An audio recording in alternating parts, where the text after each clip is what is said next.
Morning students, आज का मेरा मेजर टॉपिक होगा एग्जाम के दृष्टिकोण से। मैं 15 मोस्ट इंपॉर्टेंट क्वेश्चन आपके साथ शेयर करने जा रहा हूं। इसमें से संभवतः मैक्सिमम प्रश्न रहेंगे, मैक्सिमम प्रश्न इसमें से संभवतः रहेंगे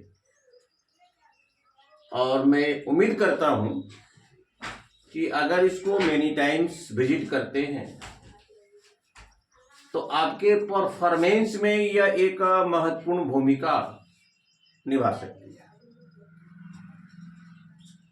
क्यूबिक पोलिनोमियल से रिलेटेड मैक्सिमम पावर 3 है और हर जगह वेरिएबल्स 1 है, हर जगह वेरिएबल्स x है। इसको हम लोग कहते हैं 1 वेरिएबल्स क्यूबिक पोलिनोमियल। अगर मैक्सिमम पावर 3 है, इनके रूट्स, इनके सॉल्यूशन, इसके वैल्यू, इसके मान 3 होते हैं, तो क्यूबिक पोलिनोमियल में हम अल्फा, बीटा और गामा के नाम से जानते हैं। अल्फा, बीटा और गामा के नाम से जानते हैं। तो इस प्रकार से प्रश्न है कि आपको फाइंड क्या करना है। क्वेश्चन आपका फाइंड करना है क्या, अल्फा पर पावर -1, बीटा पर पावर -1, गामा पर पावर -1 बराबर 1। ये मोस्ट इंपॉर्टेंट क्वेश्चन है। तो सबसे पहले इसको क्या करेंगे, फ्रैक्शन में कन्वर्ट कर देंगे। इसका रेसिप्रोकल 1/अल्फा, 1/बीटा, 1/गामा, और इसका आप एलसीएम लेंगे, alpha into beta into gamma. Alpha से अगर आप भाग देते हैं, अल्फा से अगर आप भाग देते हैं तो आपका क्या बचेगा भाई। यहां पर आपको क्या बचेगा, beta into gamma, beta into gamma. Beta से अगर भाग देते हैं तो अल्फा इंटू गामा बचेगा। अगर आप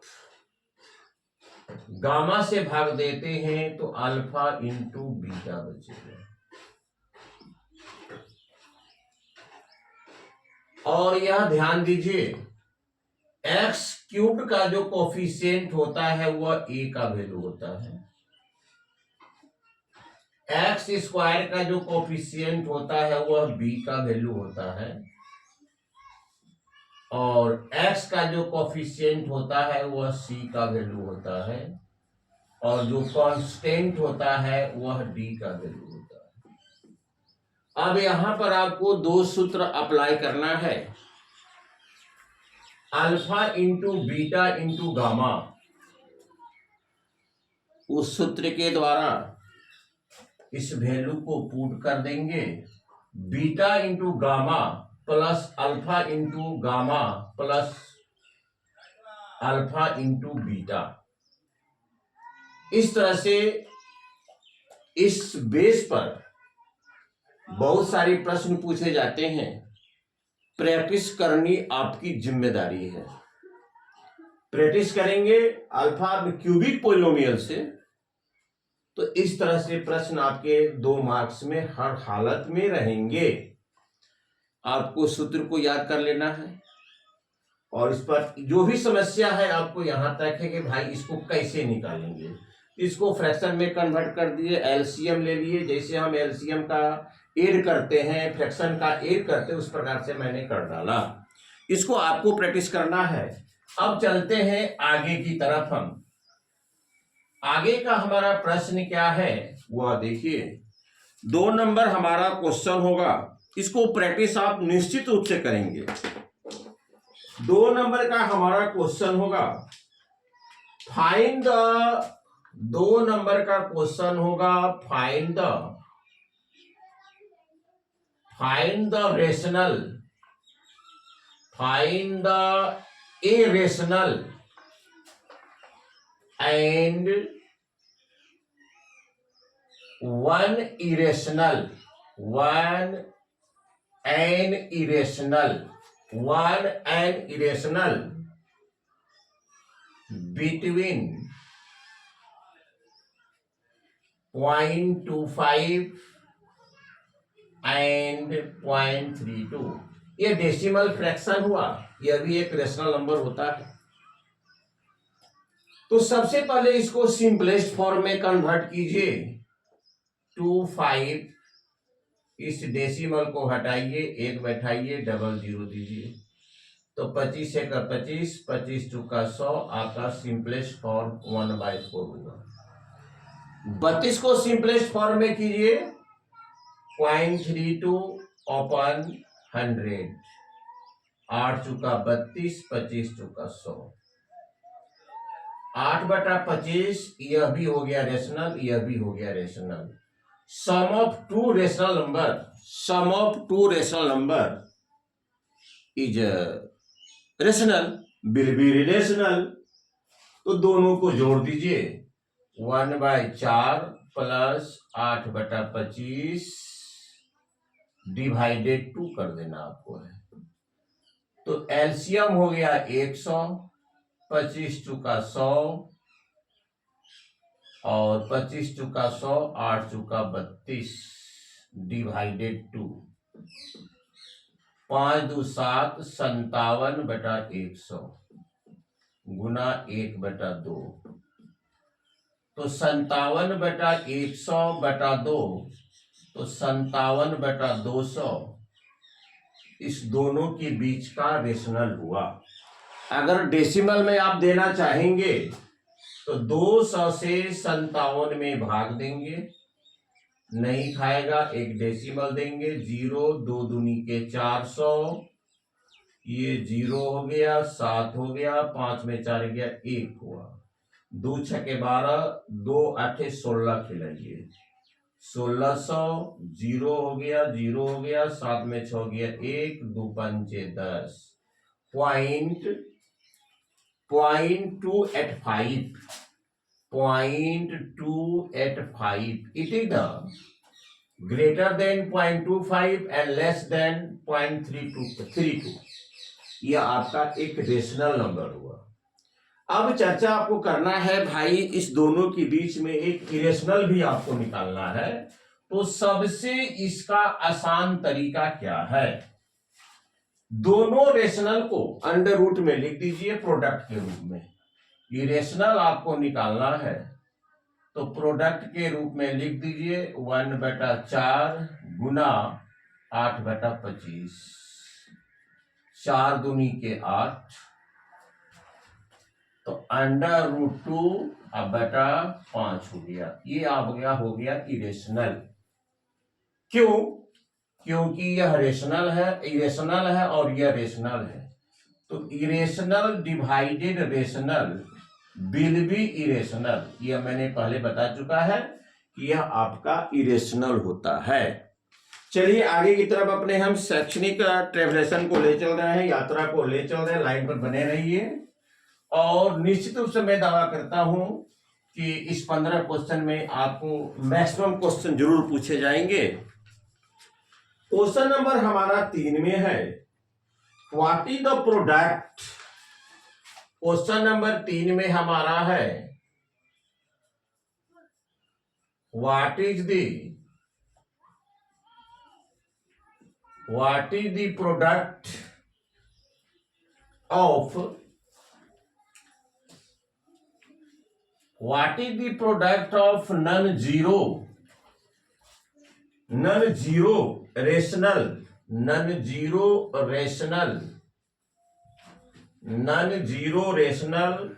and irrational।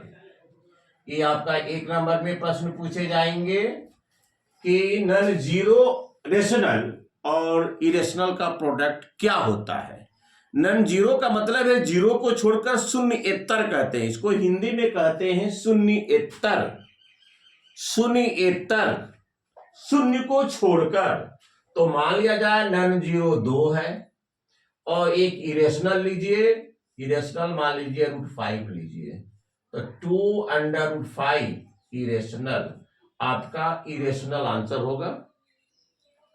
We know that product of rational and irrational will be irrational. Product of rational and irrational will be irrational. तो ये आपका irrational होगा।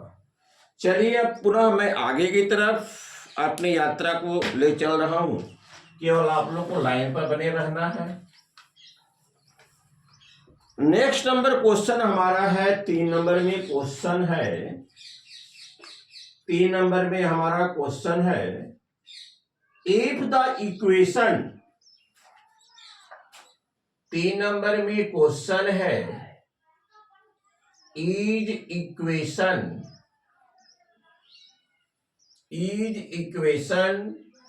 X square plus x minus 5 बराबर 0 हैज 2 distinct real zero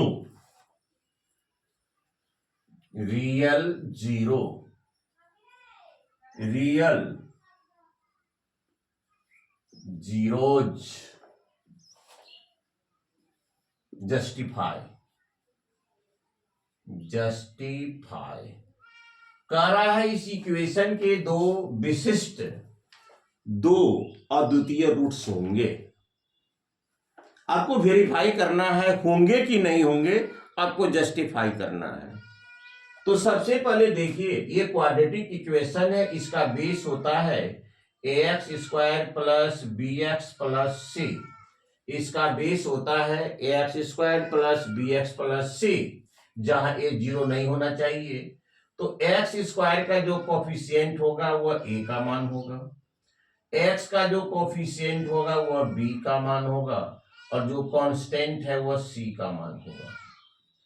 अब d निकालिए, d बराबर b square minus 4ac, तो b का वैल्यू कितना है 1 है, 4a का वैल्यू कितना है 1 है, और c का वैल्यू -5। तो 1 4 1 5 4 5 20 माइनस माइनस प्लस बराबर 21।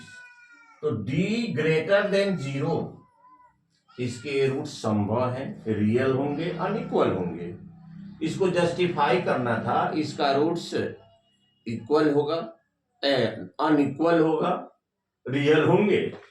अब चलिए आगे की कार्रवाई हम करते हैं, जबकि इसको बस यहीं तक आपको करना था जस्टिफाई, लेकिन आगे हम बता देते हैं -b प्लस √d/2a। तो b का वैल्यू आपका कितना दिया हुआ है 1, d का वैल्यू √21 और 2a का वैल्यू 1।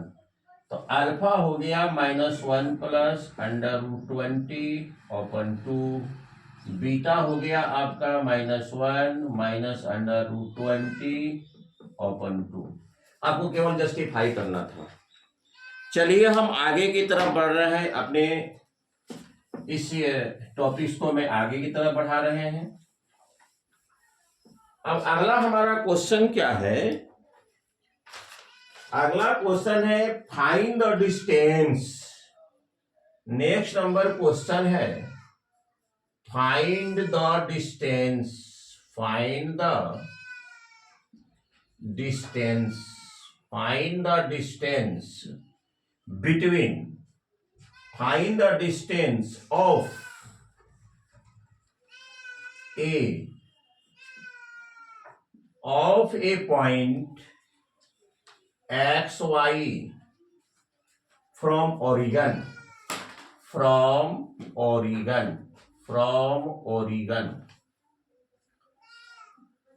तो ओरिगन भाई किसको कहते हैं, मूल बिंदु को, on which point vertical and the horizontal line intersect to each other।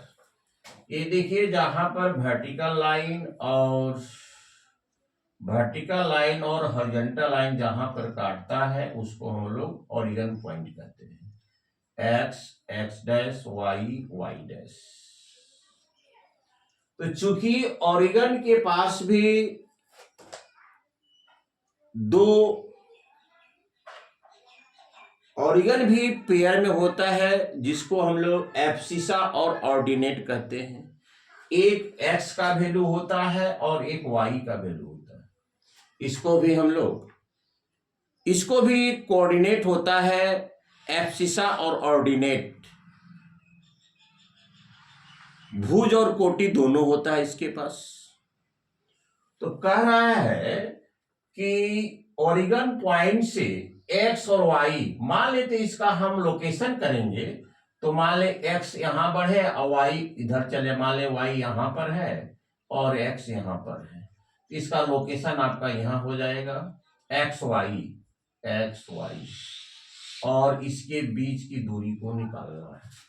तो डिस्टेंस फॉर्मूला क्या होता है? x2 minus x1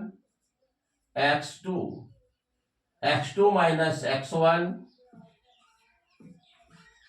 y2 minus y1 का होल स्क्वायर। तो x में 0 गया 0, एक्स स्क्वायर और वाई स्क्वायर दोनों के बीच का डिस्टेंस होगा। ये आपका ऑब्जेक्टिव 1 मार्क्स टाइप क्वेश्चन है। सूत्र लिखने की आवश्यकता नहीं है, रफ में कर उसको ऑप्शन को आप लिख देंगे। और ऑप्शन देते समय संकेताक्षर भी आपको देना मस्ट होता है। केवल संकेताक्षर देने से एग्जामिनर को मूल्यांकन करने में भारी परेशानी होती है। चलिए आगे की प्रश्न की तरफ हम पुनः रवाना हो रहे हैं। आप पेशेंस से लाइन पर बने रहें। उसके बाद कर रहा है question number 2 express. Question number next है, 2 नहीं नेक्स्ट। एक्सप्रेस द नंबर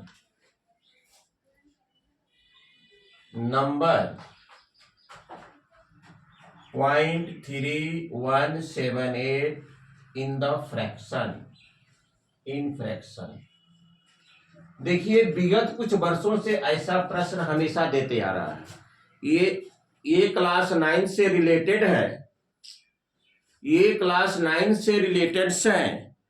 यह विगत वर्षों से कुछ वर्षों से यह हमेशा 2 नंबर का प्रश्न ये देते आ रहा है।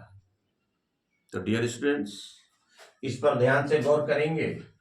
0.3178 है और 3 अंक पर रेकरिंग है, बारकोड है। तो आपको करना क्या है, जितने अंक पर बारकोड है उतना नीचे 9 लिख देना है और 1 अंक पर बारकोड नहीं है, 1 शून्य बैठा देना है। फ्रैक्शन हो गया। सिंपलेस्ट फॉर्म लाने के चक्कर में नहीं पड़िएगा। अगर संभव है तो लाइएगा, नहीं तो सिंपलेस्ट लाने के चक्कर में आपका अनावश्यक समय यह ले सकता है, बर्बाद हो सकता है। इसलिए सिंपलेस्ट अगर संभव है तो कीजिए, नहीं तो ऐसे ही छोड़ दीजिए। अब आगे चलते हैं, हम अपने यात्रा को लेकर चल रहे हैं। लाइन पर बने रहिए। नेक्स्ट नंबर क्वेश्चन है रेशनल। हमेशा यह देते आ रहा है, हमेशा ये तो क्वेश्चन आपको रहना ही है। Prove that 7 minus √3 is irrational. अगर 2 नंबर का प्रश्न है तो आप लिखेंगे hair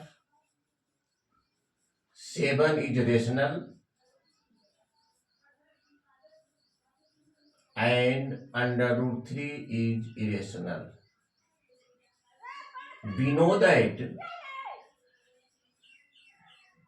We know that difference between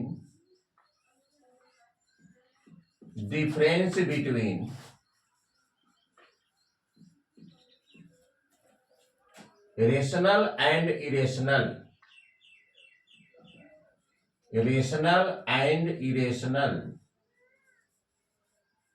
will be irrational.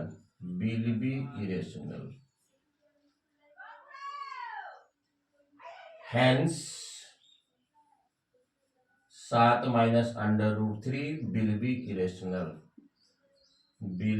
Irrational proved. अगर मान लिया जाए थोड़ा सा इसको एक्सपेंडेड फॉर्म में लिखिएगा, अगर आपका विचार है कि थोड़ा सा इसको एक्सपेंडेड फॉर्म में बनाएंगे तो आप लिखेंगे let be 7 minus √3 is rational. तो रेशनल जब भी होता है तो P/Q के फॉर्म में होता है। कहने का मतलब है कि इस दोनों में कोई अंतर नहीं है। P में Q से भाग दिए हैं तो 7 माइनस √3 आया है, या इसका सिंपलेस्ट फॉर्म है। तो चूंकि जब दोनों राशि बराबर है, जब दोनों क्वांटिटी LHS और RHS में बराबर है तो उसका क्रॉस प्रोडक्ट भी बराबर होता है। या LHS से RHS में संख्या को ले जाए या RHS से LHS में भी लाए, कोई फर्क नहीं पड़ता है। तो मान लिया जाए हम P माइनस P/Q को इधर लाए, 7 माइनस P/Q बराबर 7 बराबर √3। तो इधर देखिए LHS में PQ 7 इंटेजर्स हैं, तो यह आपका रेशनल हुआ। और सर्वविदित है, यूनिवर्सल है कि √3 इरेशनल होता ही है, तो यह इरेशनल है। तो रेशनल कभी इरेशनल के बराबर नहीं होता है। यह कहता है कि हम तुम्हारे बराबर हैं, या यह कहता है कि हम तुम्हारे बराबर हैं, तो रेशनल और इरेशनल कभी बराबर नहीं होता है। Hence 7 minus √3 will be irrational. चलिए आगे की तरफ हम चल रहे हैं। एकदम पूरा पेशेंस बनाए रखें। पेशेंस ही सफलता की जननी होती है, इसमें कोई दो राय नहीं है। पेशेंस ही सफलता की जननी होती है, इसमें कोई दो राय नहीं है। अब चलिए व्हाट इज द, अब हमारा प्रश्न है what is the area of the largest square, area of largest square, area of largest square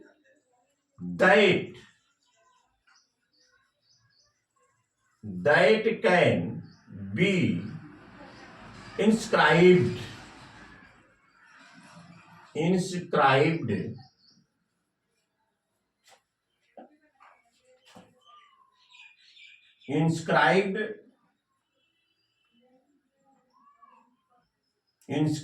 circle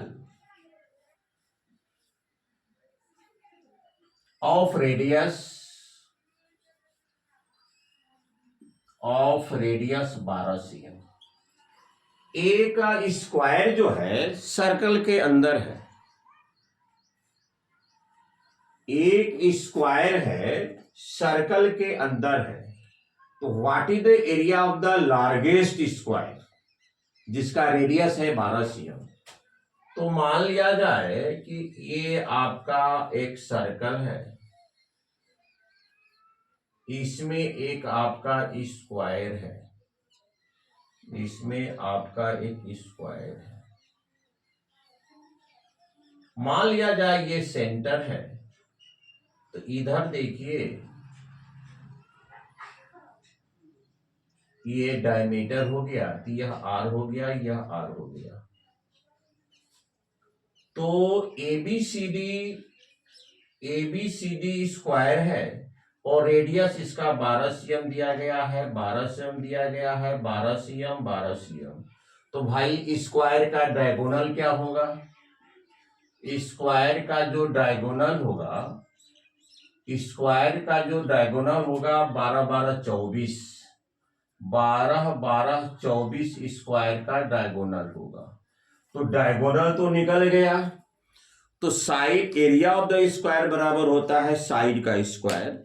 तो पहले हम लोग इसका वन साइड निकाले, वन साइड ऑफ स्क्वायर या side of square side of square बराबर डायगोनल बटा √2, डायगोनल ओपन √2, डायगोनल है 24 √2। इसको रेशनलाइज कर दीजिए आप, तो 24 √2 अब बटा हो जाएगा 2, 12 √2, 12 √2 cm स्क्वायर का भुजा हो गया, 12 √2 cm, 12 √2 cm, 12 √2 cm, 12 √2 cm। अब आराम से इसका एरिया आप निकाल लीजिए। एरिया बराबर साइड का होल स्क्वायर, साइड का होल स्क्वायर 12 √2 का होल स्क्वायर, तो 12 गुना 12 आपको पता है √2 का स्क्वायर करेंगे तो 2 बनेगा, तो बराबर है 44 से 12 12 जा, अब गुना 2, 288 सेंटीमीटर स्क्वायर एरिया होगा स्क्वायर का। चलिए आगे की तरफ एकदम पैसेंस रखिए, ज्यादा क्वेश्चन नहीं है, कुछ ही क्वेश्चन है, कुछ देर में ही आपको मैं रिलैक्स दे सकता हूं, इसमें कोई दुराय नहीं है।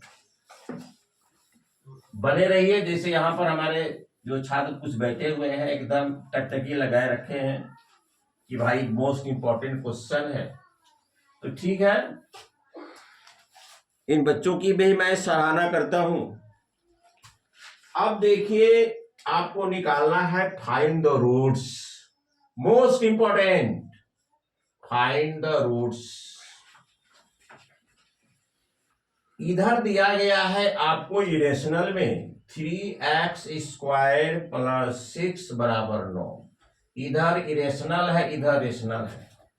इस तरह के अगर प्रश्न परीक्षा में पूछे जाते हैं तो रूट को हटाने का आपके पास एक ही तरीका है, दोनों तरफ स्क्वायर कर दीजिए। चूंकि एक तरफ तो स्क्वायर कर नहीं सकते हैं, चूंकि दोनों यहां पर सेटिस्फाइड है, LHS और RHS बराबर है, तो एक तरफ स्क्वायर नहीं कर सकते हैं, दोनों तरफ स्क्वायर कीजिए, दोनों तरफ आप आराम से स्क्वायर कर दीजिए, तो केवल इधर का रूट हट जाएगा। इधर बनेगा 3x² + 6, इधर हो गया 9 81, 9 गया फांसी, तो फांसी की बात हटाइए। अब देखिए 9 81 इधर लाइए इसको, तो 3x² + 6। अब चलिए 3x² 81 में 6 घटा दीजिए भाई, तब कितना बचेगा? 81 में 6 घटा देंगे तो व्हाट वी ऑप्टेन 75। x² बराबर 75/3 कितना हो जाएगा? 25। x बराबर कितना हो जाएगा? 25 का होल रूट। तो चूंकि क्वाड्रेटिक इक्वेशन है तो +-5, अल्फा हो गया 5 और बीटा हो गया -5। इस प्रकार के जो भी प्रश्न है इसे परीक्षा में दे देता है, x² -9 का रूट्स निकालें, तो x² बराबर 9, x बराबर 9 का रूट कर दीजिएगा और 2 आंसर जरूर आपको देना है +-3, क्योंकि अगर इसको हम क्वाड्रेटिक पर चल रहे हैं, क्वाड्रेटिक पर चल रहे हैं तो फिर वही आंसर आएगा आपका। चलिए अब आगे की तरफ हम बढ़ रहे हैं,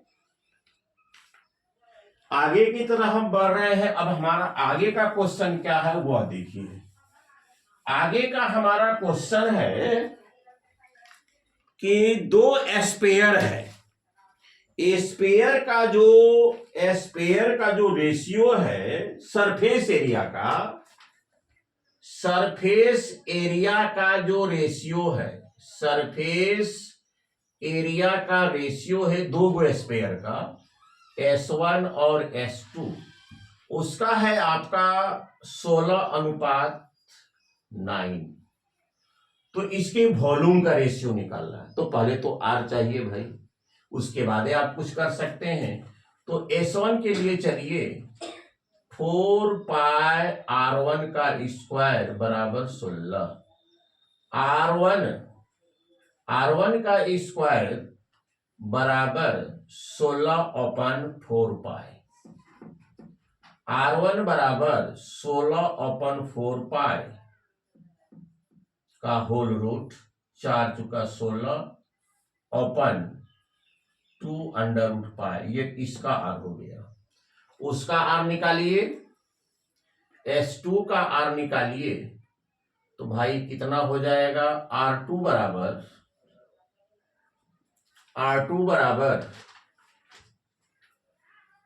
निकाल के ही देखिए, आपसे आपको कंफ्यूज हो जाएगा। 4 पाई R2 का स्क्वायर बराबर 9, R2 का स्क्वायर बराबर 9/4 पाई।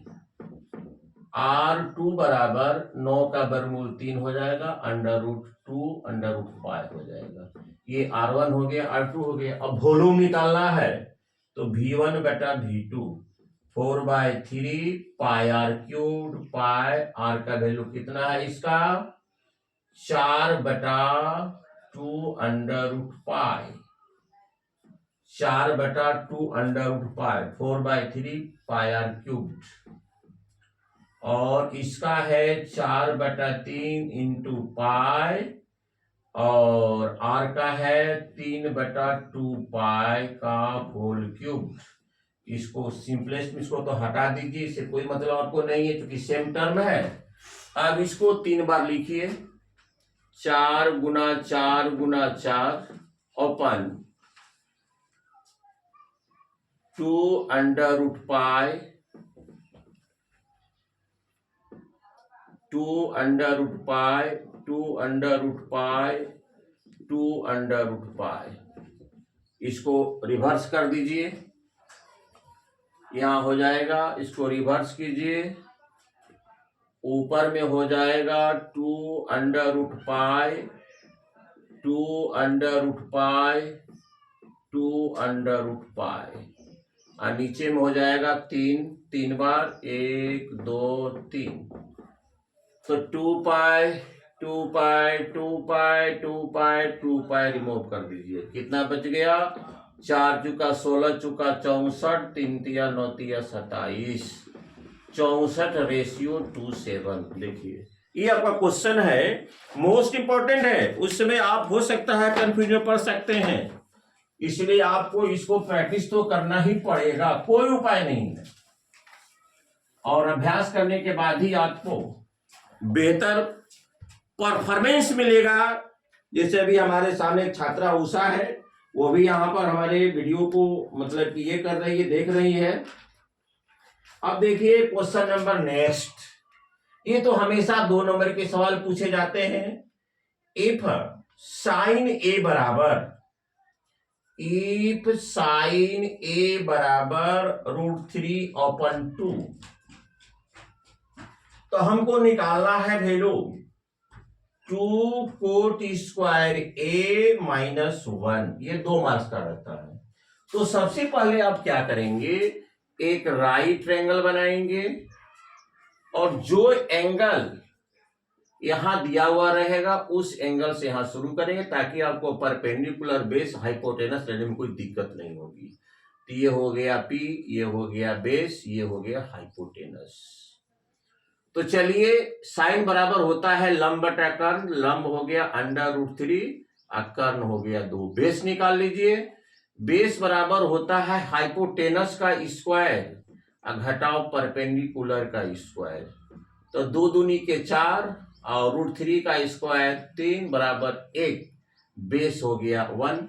अब वैल्यू पुट कर दीजिए, 2 A -1, कोट बराबर आधार बटा लंब 1/√3 और -1, तो 2 गुना 1/3 हो गया और -1 हो गया।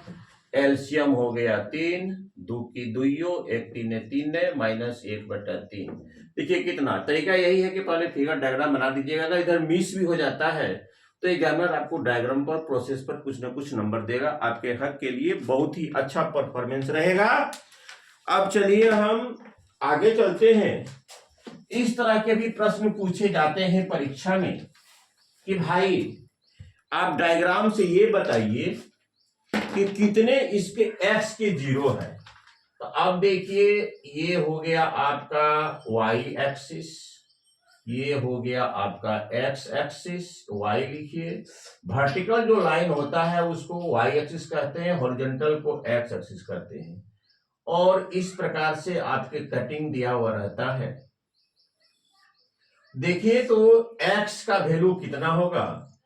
x का वैल्यू आप कहां कहां देखिए, x काटा है तो ऑरिजिन पॉइंट है, x यहां काट रहा है, यहां काट रहा है और यहां काट रहा है। तो x के वैल्यू x के 0 3 होंगे। यह प्रायः परीक्षा में पूछा करता है, खासकर x के संदर्भ में ही पूछता है। अब चलिए आगे का हमारा प्रश्न है। आगे का प्रश्न है, यह भी मेजर ही है, कोई क्वेश्चन बिना मेजर का नहीं है भाई। Sign theta plus cos theta बराबर √2 कोस थीटा। आपको वैल्यू निकालना है टेन थीटा का, find the value of tan theta. Tan theta बराबर व्हाट, टेन थीटा। तो इस तरह से प्रश्न आएंगे तो अपने सिंपलेस्ट फॉर्म में इसको तो कन्वर्ट कर नहीं सकते हैं, यह भी अपने सिंपलेस्ट फॉर्म में है। तो भाई करेंगे तब क्या, तो ऐसा करेंगे आप किसी रेशियो से एक अनुमानित आप लगाइएगा, किस रेशियो से भाग दिया जाए। देखते हैं साइन से भाग देते हैं तो इधर भाई फिर कुछ बन जाएगा। तो एक काम करते हैं, सब में हम कोस से भाग देते हैं। कोस थीटा, यहां भी लिख दिए कोस थीटा, यहां भी लिख दिए कोस थीटा। हम देख रहे हैं कोस से देने में बहुत सिंपल हो जाएगा। तो कोस कोस कट जाएगा, कोस कोस कट जाएगा, यहाँ 1 बचेगा। और sine theta plus ten, sine बटा कोस थीटा बराबर होता है आपका टेन थीटा प्लस 1 बराबर √2। अगर साइन से देते तो थोड़ा सा जटिल प्रोसेस होता है, फिर आपको वहां पर आना ही पड़ता। टेन थीटा बराबर √2 माइनस 1, ये सही ऑप्शन होगा। ये 2 नंबर का प्रश्न है। आगे का हमारा प्रश्न है, आगे का प्रश्न हमारा है कि 3x minus Y, 3x last question है, ये आपका लास्ट क्वेश्चन है। 3x माइनस वाई माइनस 5 बराबर 0, 6x minus 2y minus p is equal to 0। कह रहा है कि p के मान क्या होंगे कि इसका कोई सॉल्यूशन नहीं होगा। ग्राफ जो रिप्रेजेंटेशन होगा, ग्राफ जो रिप्रेजेंटेशन होगा वह कैसा होगा, पैरेलल होगा। ग्राफ जो रिप्रेजेंटेशन होगा वह कैसा होगा, पैरेलल होगा। इसके लिए भाई हमारा सिस्टम क्या है कि a1 बटा a2 बराबर b1 बटा b2 बराबर इज नोट c1 बटा c2। यह रेशियो आपका बराबर नहीं होना चाहिए। अब देखिए यहां पर a1 का वैल्यू 3 है, b1 का वैल्यू -1 है, c1 का वैल्यू -5 है, a2 का वैल्यू 6 है, b2 का वैल्यू आपका कितना है, 2 है, -2 है, और C2 का वैल्यू आपका P है। तो P का मान क्या लिया जाए कि यह कंडीशन हमारा आ जाए। तो चलिए देखिए, अगर हम लेते हैं B1 बटा B2 बराबर C1 बटा C2, तो B1 -1 -2, C1 का -5, P का वैल्यू -P। तो अब देखिए क्रॉस करते हैं तो P बराबर 10 आएगा।